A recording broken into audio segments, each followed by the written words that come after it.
Oke, assalamualaikum warahmatullahi wabarakatuh, Sobat Genbi. Perkenalkan, saya Farah Faratus Saimah, Genbi YIN Pekalongan. Nah, sekarang nih saya sudah janjian sama teman saya, Arif. Halo Arif. Halo. Gimana nih kabarnya hari ini? Ya, alhamdulillah baik lah. Oke. Masih diberi kesempatan untuk bernapas. Mantap. Oke, jadi kali ini nih teman-teman kita mau ngebahas soal hal yang lagi happening di kalangan milenial ya Arif ya. Mungkin... Tapi ini tuh bukan soal lifestyle atau yang berbau senang-senang aja gitu. Tapi ini berbau masa depan. Yeah. To think to the future. Iya, benar banget. Nah, ini kita mau bahas soal investasi. Oke Arif, tanpa berlama-lama nih, aku tuh pengen tahu nih, sebenarnya investasi itu menurut kamu apa? Ini menurut beberapa sumber yang saya baca ya Kak. Jadi dari beberapa sumber yang saya baca, investasi itu sebenarnya kita menyisihkan dana untuk kepentingan masa depan kita, entah itu sebagian atau mungkin sebagian besar, nah untuk mendapatkan keuntungan yang maksimal di masa depan. Oke, jadi intinya itu kita menyisihkan uang kita atau ya aset kita untuk kepentingan kita di masa depan. Berarti itu nanti akan ada perkembangan tuh dari aset kita yang disimpan. Dan yang membedakan dari menabung ya, investasi ini adalah imbal baliknya yang sangat besar, di mana jika kita menabung biasanya dari setiap tahun hanya memperoleh tingkat suku bunga sekitar 3% dan itu lebih kecil daripada tingkat inflasi yang biasanya 6% per tahun. Nah, jika investasi kita bisa mendapatkan imbal balik bahkan sampai 10-20% per tahun. Jadi lebih menguntungkan dan lebih bagus untuk masa depan kita, masa depan keuangan kita lah. Oke, wah pokoknya nih kalau investasi, kalau kita pinter-pinter pokoknya kedepannya serba cuan aja dong ya? Iya, mesti dapat pendapatan income dan bisa memberikan kita kebebasan finansial di masa depan. Oke, nah selain itu nih, kan kita tadi udah tahu menurut Arif investasi itu apa. Terus investasi itu jenisnya apa aja nih yang perlu kita ketahui sebagai milenial?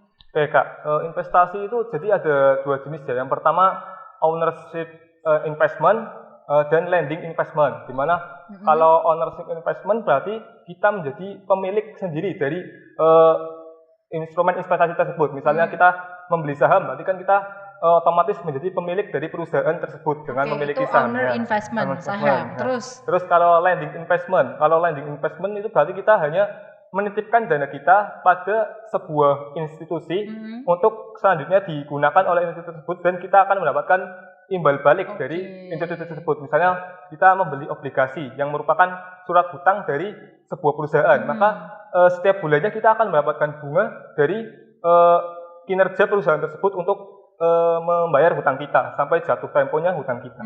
Oke. Jadi beda tuh ya. Kalau saham tuh nanti kita ada kepemilikan ke perusahaan itu, tapi kalau obligasi atau surat utang ya kita cuma nitip aja tuh uang di situ tanpa bisa, kita nggak bisa ngeklaim itu perusahaanku, itu perusahaanku nggak bisa. Tapi kalau saham bisa. Walaupun punyanya satu lot atau 0,0001 sekian tapi bisa diklaim itu perusahaan saya. Dan, menarik ya. Ya, dan kita juga bisa selalu mendapatkan undangan untuk mengikuti rapat umum pemegang saham dari perusahaan tersebut. Jadi rapat stakeholder. Stakeholdernya jadi keren banget. Tentu dong. Oke. Tadi kan kita udah bahas tuh soal jenis-jenisnya. Terus dari antara tadi obligasi, terus ada juga suku ya, terus habis itu ada juga saham, reksadana dan lain-lain. Itu tuh yang basisnya syariah itu gimana nih? Ini kan kita nih Arif. Pasti kita mau dong berinvestasi tanpa riba gitu lah. Tentunya ingin mengharapkan berkah dunia akhirat ya. Amin. Ya benar banget. Nah, ini menurut Arif apa tuh? Sebenarnya kalau di pasar modal Indonesia sendiri sekarang udah mungkin hampir setiap instrumen investasi sekarang udah jadi syariah ya. Maksudnya ada versi syariahnya. Misalnya sekarang sudah ada saham syariah, obligasi syariah dan obligasi syariah atau yang kita kenal dengan nama sukuk. Nah, itu dari semua investasi yang berbasis syariah itu tentu ada persyaratannya tersendiri yang sesuai dengan akad syariah. Yang antaranya kalau misalnya obligasi syariah, yaitu kita tidak akan mendapatkan keuntungan dari bunga, tapi mendapatkan keuntungan dari bagi hasil yang dilakukan dari perusahaan tersebut ketika mengelola hutang dari kita. Nah, terus kita juga akan mendapatkan keuntungan di mana kalau kita berinvestasi di instrumen investasi syariah biasanya lebih aman karena otomatis instrumen-instrumen yang sudah masuk ke daftar instrumen syariah, berarti sudah melewati seleksi yang ketat dari Dewan Syariah Nasional dari MUI, sehingga terjamin keamanannya dan tidak mungkin menjadi investasi bodong. Oke, jadi no riba-riba. Ya. Oke.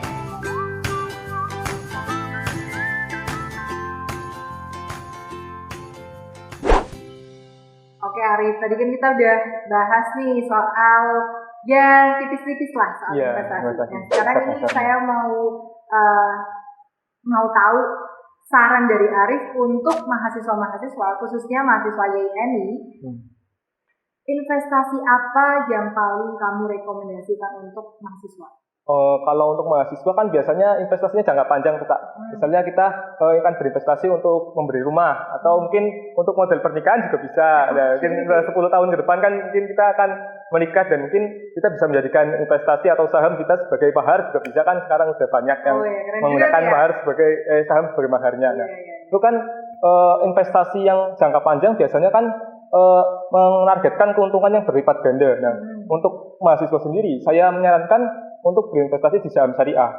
Kenapa harus saham? Karena imbal hasil daripada saham itu setiap tahunnya sekitar 20-30%. Karena IHSG atau saham Indonesia indeksnya itu sedang dalam masa perkembangan dan cenderung meningkat pesat dalam waktu 5 tahun atau 10 tahun ke depan. Nah, itu kan tadi kamu nyarannya saham, karena keuntungan yang kita dapat itu bisa sampai 20-30% per tahun. Nah, gimana sih cara kita memprediksi saham itu bakalan naik atau turun? Karena kan kalau kita lihat keuntungannya 20-30%, otomatis resikonya juga besar. Iya, ini kan sebagai pengetahuan, jadi dalam investasi itu ada sebuah hukum. Jadi sebuah hukum di mana low return, artinya semakin kita rendah mengambil resiko, berarti semakin rendah pula pendapatan kita. Semakin kita tinggi mengambil resiko, berarti semakin tinggi pendapatan kita. Karena kan semakin kita banyak membeli saham, berarti semakin besar keuntungan, resiko untung atau resiko rugi kita. Nah, itu untuk pertanyaannya sendiri kan tadi tentang naik atau turunnya. Nah, itu sebenarnya dalam saham itu yang menentukan naik atau turunnya itu jumlah permintaan dan penawaran Kak. Jadi misalnya saham itu banyak dibeli, otomatis harganya pasti naik. Nah, terus kalau banyak dijual, otomatis harganya turun. Nah, itu biasanya terdapat sentimen-sentimen pasar yang membuat saham itu bisa naik atau bisa turun dengan cepat. Misalnya pas zaman COVID-19 ini kemarin mau vaksinisasi, itu kan gencar-gencarnya tentang penggunaan jarum suntik. Nah, itu ada saham perusahaan jarum suntik yang tiba-tiba melambung hingga ratusan persen. Tapi ternyata itu hanya merupakan permainan dari beberapa oknum, sehingga beberapa hari kemudian langsung turun drastis. Jadi kita juga harus mempertimbangkan perusahaan yang kita beli sahamnya itu perusahaan yang bagus atau tidak secara laporan keuangannya. Kita bisa melihat laporan keuangannya dan track recordnya selama tahun-tahun ke belakang pergerakan sahamnya bagaimana. Mungkin bisa kita jadikan referensi. Jadi jangan asal untuk memilih perusahaan yang akan kita beli sahamnya ya. Harus perusahaan yang bonafit dan jangan hanya ikut-ikutan tren aja. Oh, ini trennya lagi ini karena profit nih atau apa. Tapi ternyata ya fluktuatifnya cepat banget. Dan itu sangat mungkin bisa menghancurkan mindset kita untuk berinvestasi selanjutnya ya, karena kan kalau rugi besar di awal itu sakit banget rasanya. Dan mulainya lagi kayaknya berat. Iya, kayaknya berat. Karena modalnya udah habis duluan. Udah banyak nyangkut.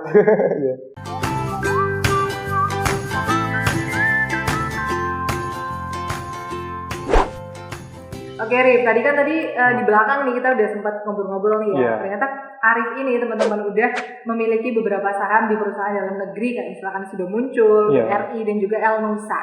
Nah, berarti kan udah menyicipi manfaatnya nih, senengnya. Nah, coba dong share ke kita, biar kita pengen investasi gitu. Alhamdulillah, saya sudah menjadi investor sekitar 2 tahun ya, dari 2019. Saya juga merasakan bagaimana sih ketika harga di bursa itu dibanting habis-habisan ketika awal pandemi sampai menyentuh level 3.900 dan itu sampai dihentikan. Itu bisa tidur nggak waktu itu? Ya, untungnya masih kecil modalnya jadi bisa tidur. Soalnya masih aman sih ngeholdnya cuma 1-2 lot doang. Tapi kalau misalnya yang bandar-bandar besar mungkin itu mungkin stres ya, mungkin stres ya, mungkin masuk RSJ dulu mungkin beberapa bulan ya. Mungkin miliaran bisa. Nah, itu dari aku sih saran kalau misalnya untuk generasi milenial ini jangan itu ya takut untuk berinvestasi, karena investasi itu kan sesungguhnya suatu yang baik untuk masa depan kita dan merupakan sebuah inovasi dalam financial freedom bagi kita sebagai mahasiswa. Tentunya harus mempunyai financial planning yang bagus untuk masa depan kita sendiri. Tadi kan berarti manfaatnya udah dirasain. Manfaatnya itu ternyata nggak cuma senangnya aja, tapi juga deg-degannya juga ya. Tapi itu nanti juga melatih kita untuk berinvestasi ke depannya biar tahu nih ancang-ancangnya seperti apa kalau ada krisis dan sebagainya. Nah terakhir nih Rif, kasih pesan-pesan yang lebih menonjol dong. Jadi untuk investor milenial, saya pesan kita harus mempunyai niat ya, maksudnya harus mempunyai niat untuk mulai berinvestasi dan harus belajar dulu tentang instrumen investasi yang akan kita pilih, seperti misalnya saham ataupun obligasi atau reksadana, supaya kita tidak tertipu oleh investasi bodong yang memang menawarkan keuntungan yang berlipat ganda tapi hasil akhirnya zong atau ke kantor polisi ngelapor kerugian. Wah luar biasa banget. Thank you banget Rif udah sharing-sharing ke kita. Luar biasa banget nih teman kita dari Gen Biayan Pekalongan udah bisa menjelaskan seluk-beluk dan bahkan lebar panjang kali tinggi soal investasi. Saya Farah Farid Seima sebagai host. Sampai jumpa di podcast Gen Z selanjutnya. Bye bye. Wassalamualaikum warahmatullahi wabarakatuh.